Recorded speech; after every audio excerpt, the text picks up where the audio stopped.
The food pipe और oesophagus, the जो भी हमारा होता है फूड, हमारा जो भी टंग के द्वारा मूव किया, स्लाइवा में मिक्स हो करके वो फिर आगे के प्रोसेस में फूड पाइप से होते हुए हमारा फूड पाइप या ईसोफेगस कहते हैं, उसके थ्रू हमारा नेक से होते हुए एंड वो कहाँ पे जाता है, स्टमक में।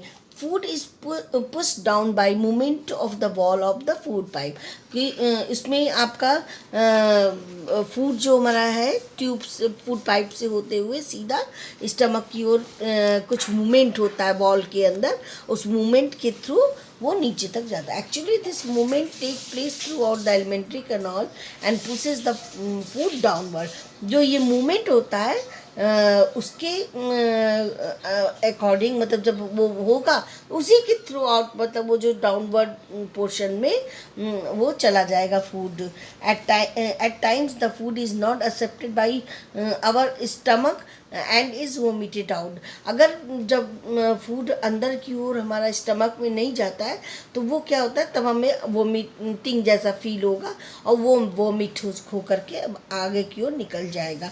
फिर हमारा टॉपिक आता है स्टमक जो भी हमारा ईसोफेगस से यानी फूड पाइप से होते हुए हमारा फूड कहाँ की ओर जाता है, स्टमक में जाता है। स्टमक हमारा the stomach is thick wall bag, its shape is like a flattened J and it is the widest part of the alimentary canal. ये सबसे वाइडेस्ट एलिमेंट्री कैनाल का सबसे वाइडेस्ट वाइड पार्ट होता है। It received food from the food pipe at one end and open into the small intestine। जो भी food यहाँ पर आता है फिर उसके बाद स्टमक से स्मॉल इंटेस्टाइन में जाता है। The inner lining of the stomach secretes mucus, hydrochloric acid and digestive juice. The mucus protects the lining of the stomach।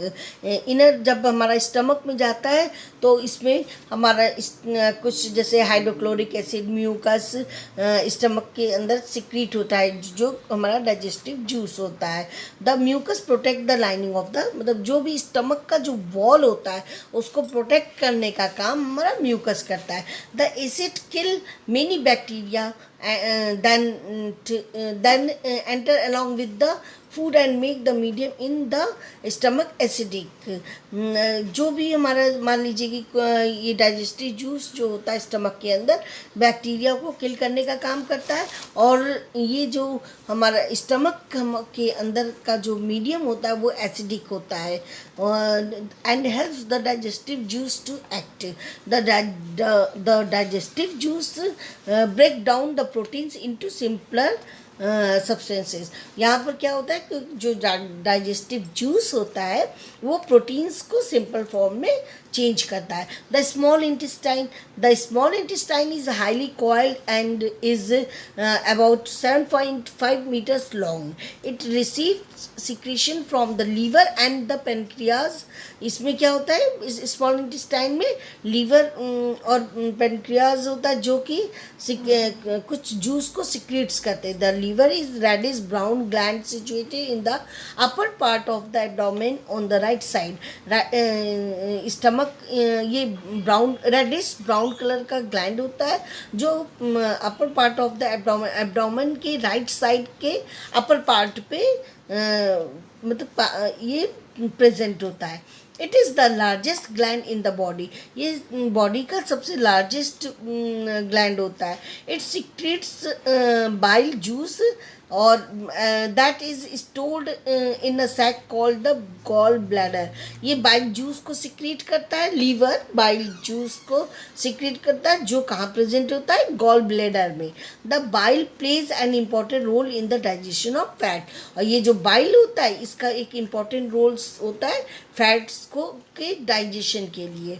The pancreas is a large cream colored gland।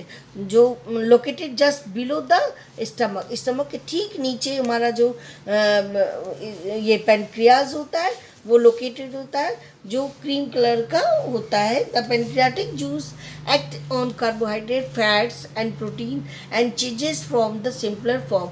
अब यहाँ पर pancreatic juice का क्या work होता है, protein को simple form में change करता है, फैट को फैटी एसिड में चेंज करता है। इस तरीके से मतलब यहाँ पर जो प्रोटीन है, प्रोटीन को अमीनो एसिड में चेंज करता है। The partially digested food now reaches the lower part of the small intestine, where the intestinal juice completes the digestion of all components of the food। यहाँ पर क्या होता है, स्मॉल इंटेस्टाइन में पूरा जो डाइजेशन का प्रोसेस होता है वो कम्प्लीटली मतलब पूरा कंप्लीट हो जाता है।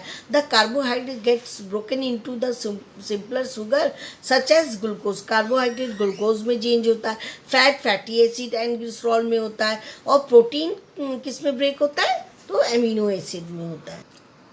Absorption in the small intestine, इसमें स्मॉल इंटेस्टाइन में एब्जॉर्प्शन का जैसे the digested food can now pass into the blood vessel in the wall of the intestine.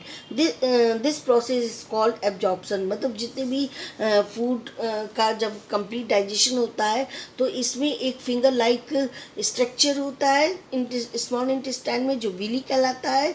तो विली से कई ब्लड वेसल्स अटैच्ड होती है, क्लोज होती है।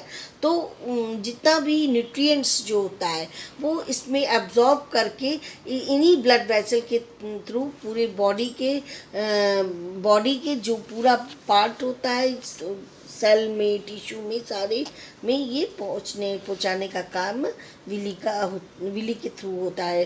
विली से क्योंकि ब्लड वेसल अटैच्ड होता है, ब्लड वेसल सारे न्यूट्रिएंट्स वगैरह उसमें, और फिर वो बॉडी के पूरे पार्ट में अपना डिफरेंट ऑर्गन में अपना वो पहुंच जाता है। Protein complex substance such as the protein required by the body, this is called assimilation in the assimilation। जो बॉडी के पार्ट में प्रोटीन की जो ज़रूरत होती है ये प्रोसेस क्या कहलाता है, assimilation. In the cell glucose break down with the help of oxygen into carbon dioxide and water and energy is released. जो ये हमारा एब्जॉर्ब सेल में क्या होता है, ग्लूकोज ब्रेक होता है डाउन, किस में होता है, तो ऑक्सीजन और कार्बन डाइऑक्साइड एंड वाटर में होता है। और क्या निकलती है, तो एनर्जी रिलीज होती है। The food that remains undigested and absorbed enters into the large intestine. Unabsorbed, the food that remains undigested and unabsorbed enters into the largest intestine। जो भी unabsorbed रहेगा, undigested food रहेगा, वो फिर क्या होता है, large intestine में अपना चला जाता है। The large intestine is wider and shorter than the small intestine। ये small intestine से छोटा होता है। It is about 1.5 meter in length। Its function is to absorb water and some salt from the undigested food material। ये क्या करता है कि वाटर को एब्जॉर्ब करता है और कुछ सॉल्ट्स होते हैं जो अनडाइजेस्टेड फूड से ये एब्जॉर्ब कर लेता है। The remaining waste passes into the rectum and remains there as semi solid faeces. फिर उसके बाद ये क्या होता है कि जो भी वेस्ट होता है वो रेक्टम में चला जाता है और फिर बॉडी के से उसका मतलब एनएच के थ्रू बॉडी से बाहर रिमूव हो जाता है। ये प्रोसेस क्या कहलाता है, तो इजेशन कहलाता है।